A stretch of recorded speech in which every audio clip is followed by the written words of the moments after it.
of this condition.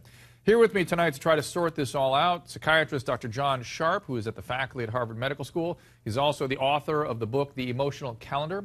And Melissa Phillips, whose daughter Thera, we saw in those tapes, suffers from the condition. Also, I've got Heather Parker, whose daughter Lydia, you also saw there in those tapes we were playing. Ladies, thank you so much for being here. First of all, Melissa, I just want to let you to tell us how Thera's doing. Everything going okay? She's had a rough couple days. She has had a few more seizures, and she's the not being able to keep food down is getting more intense. Are you saying she's having vomiting? Is that what's happening, or is she just not hungry? She's vomiting, so it'll probably be an ER visit very near soon. Okay. And so again, this is yet another sort of avenue that has to be traveled down, which is a gastroenterological sort of a workup. Heather, how about Lydia? I heard she's in a wheelchair now. How's she doing? She was walking today. She was doing pretty well for the last 3 days. She's been going to tutoring in a wheelchair. Her legs, like when your hands go to sleep and they tingle, her legs are feeling like that, and they're not supporting her all the time. She's fallen a few more times. She's got a few more bruises, but she's hanging in there, and she's keeping a pretty positive attitude. Now, in our last show, last Friday rather, I interviewed both Thera and Lydia about the condition and how it's affecting their lives. I was in school for a little while after it started, but I ended up leaving the last week of October because I didn't feel I could handle school anymore. It's hard not being able to do what you love. Even going to school, I love going to school. But it's hard that, I think it's even harder knowing that I don't know what's going on. Like, I'd like to be able to answer people if they ask me what's happening. Now, Thera also has a seizure disorder. It's called juvenile myoclonic seizure.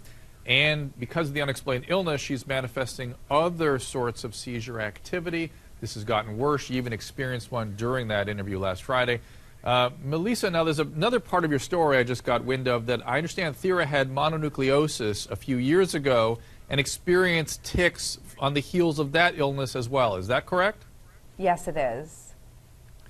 Has anybody been sort of hooking those things up that maybe somehow that we've talked in the past, you and I, about the panda syndrome, and for my audience, I'm going to be talking quite a bit more about that as we go on here. And that may follow other kinds of conditions other than strep. Has anybody thought about that possibility? No one's discussed that with me. Okay. Now, the Health Department of New York has been investigating this case apparently for more than 3 months and has found no cause for the illness. Watch this. We've spent the last 3.5 months doing an in-depth review of not only the cases, but other factors. We have conclusively ruled out any form of infection or communicable disease, and there's no evidence of any environmental factor. Well, the people in the community still have nagging concerns, and apparently it was enough to bring environmental activist Erin Brockovich into the story. There are rumors that she is planning to send a team to test ground samples and whatnot at Leroy High School.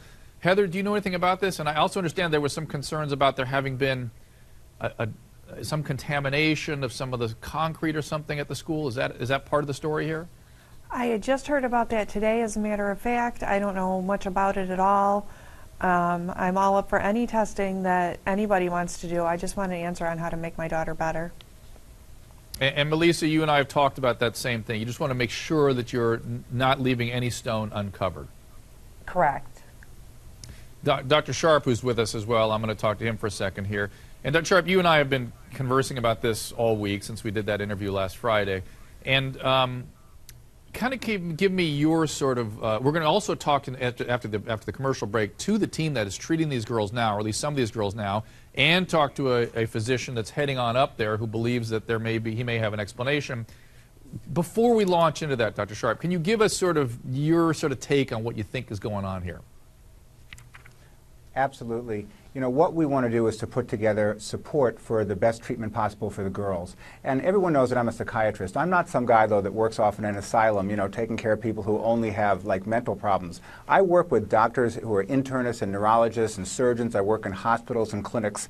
And I know that the footprint here is consistent with what we're calling conversion disorder. And even though you're right, it's a diagnosis of exclusion, which just means you have to rule out all other treatable causes. It's not some flimsy diagnosis. It's a psychiatric emergency when there's a decisive, counterintuitive act that the individual is not even aware of, which needs to be addressed and treated. You have to help support the individual and their families.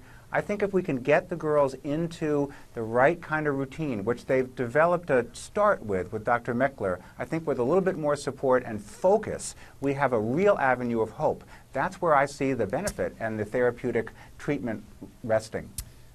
Dr. Sharp, and although I know I'm working very close with you, and I agree, I have no doubt that some of the girls need exactly the kind of treatment you're talking about. I have a deep instinct that some of these girls have a biological problem that may have triggered a conversion, but I really want to get to the bottom of those that actually have a biological medical explanation, because if we don't hit that, we're not going to have good outcomes here. Melissa, Heather, thank you so much for joining us. Next up,